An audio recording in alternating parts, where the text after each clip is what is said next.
जय भीम साथियों, क्या आप जानते हैं कि डॉक्टर भीमराव अंबेडकर अपना अस्तित्व बचाने और पढ़ाई के लिए डॉक्टर बाबा साहेब अंबेडकर का संघर्ष, दलितों के उत्थान के लिए उनके प्रयास और आजाद भारत के संविधान के निर्माण में उनका योगदान बहुत से लोगों के लिए प्रेरणा स्रोत रहा है।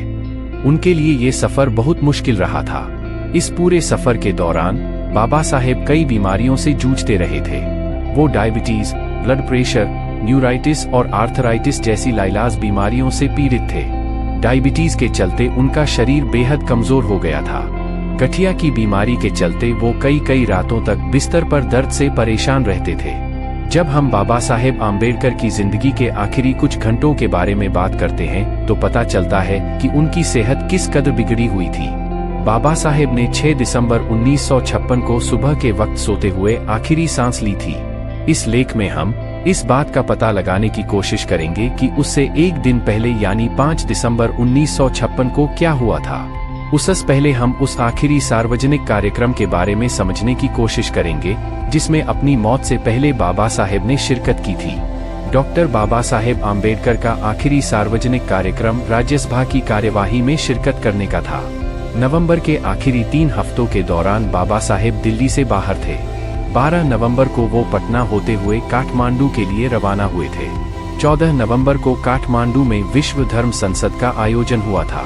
इस सम्मेलन का उद्घाटन नेपाल के राजा महेंद्र ने किया था।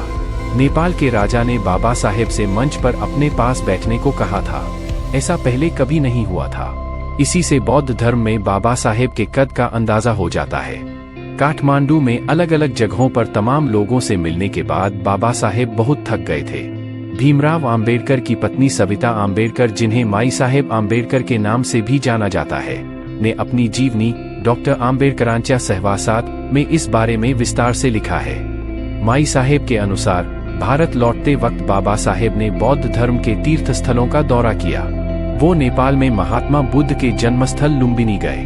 उन्होंने पटना में अशोक की मशहूर लाट भी देखी और बोध गया का दौरा भी किया। इस लंबे और थकाऊ दौरे के बाद जब बाबा साहेब 30 नवंबर को दिल्ली लौटे तो वो सफर की थकान से निढाल हो रहे थे। दिल्ली में संसद का शीतकालीन सत्र शुरू हो चुका था। हालांकि अपनी खराब सेहत के कारण बाबा साहेब इस सत्र में हिस्सा नहीं ले पा रहे थे। इसके बाद भी 4 दिसंबर को बाबा साहेब ने राज्यसभा की कार्यवाही में शामिल होने की जिद की। बाबा साहेब के साथ डॉक्टर मालवंकर भी थे।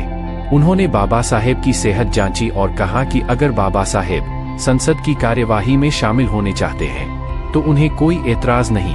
4 दिसंबर को बाबा साहेब संसद गए, राज्यसभा की कार्यवाही में हिस्सा लिया और दोपहर बाद लौट आए। लंच के बाद वो सो गए। ये बाबा साहेब का संसद का आखिरी दौरा था।